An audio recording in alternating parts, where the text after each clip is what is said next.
Welcome back for another episode of Ask Starbase. I'm Athena, and today's episode is in honor of January 27th, NASA's Day of Remembrance for the tragic losses of Apollo 1, 1955, Challenger in 1986, and Columbia in 2003.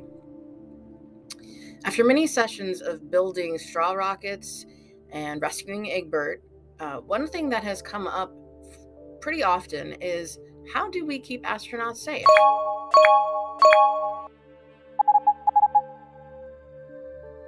From the devastating disaster of the Challenger shuttle to the blockbuster but accurate statement, "Houston, we have a problem," the combination of space travel and trouble isn't hard to imagine. So how do we keep our astronauts safe as they ride steel and fire into and back from space? It's obviously not for the faint of heart.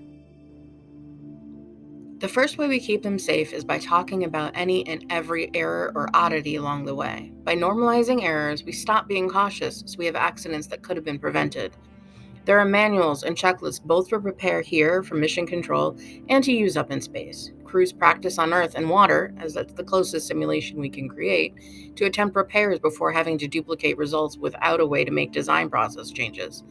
Safety clothing and redundancies in procedures make sure there's not even a stray paperclip on the way on lunch day. Let's say everything goes according to plan then. How do we keep our astronauts safe while hurtling around at forces 5 to 9 times greater than the force of Earth's gravity? To keep that in perspective, the current max G-force on a theme park ride allowed in the United States is up to 6.3 Gs for a few seconds. An astronaut experiences 3 to 4 Gs on exiting Earth's orbit and between 6 to 8 on re-entry, though it has been recorded as high as 9 Gs for the Soyuz team, which is pretty close to blackout. Beyond the ability to survive the pressure of multiple atmospheres pressing on them, the air around the astronaut changes greatly during their missions. On re-entry, the shuttle hurtles more than 25 times the speed of sound, Mach 25, and the air gets so hot around the ship that it turns into electrified plasma, requiring a thermal protection system to keep the ship and crew safe. The actual shape of the shuttle, whether it has short wings or uses a different style heat shield, are all ways we have learned to keep the astronauts safe when leaving and coming home. But what about while they're out there? They have suits to protect them and keep their body temperature safe. It also monitors their life signs to make sure they stay healthy.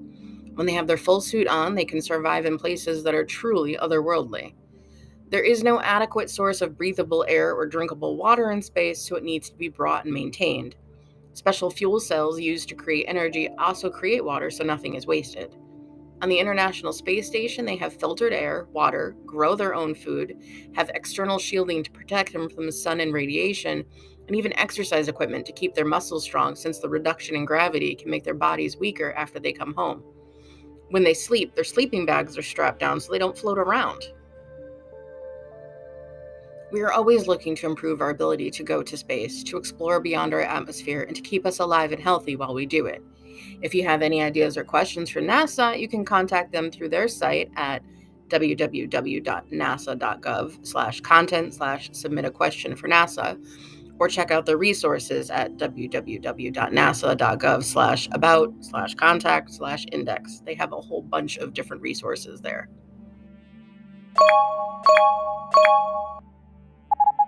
And if you have any questions for us at Starbase, please send us an email at ask@starbase-ct.com or check out our website at www.starbase-ct.com. I'm Athena, and thanks for watching. Stay curious, and we'll see you soon.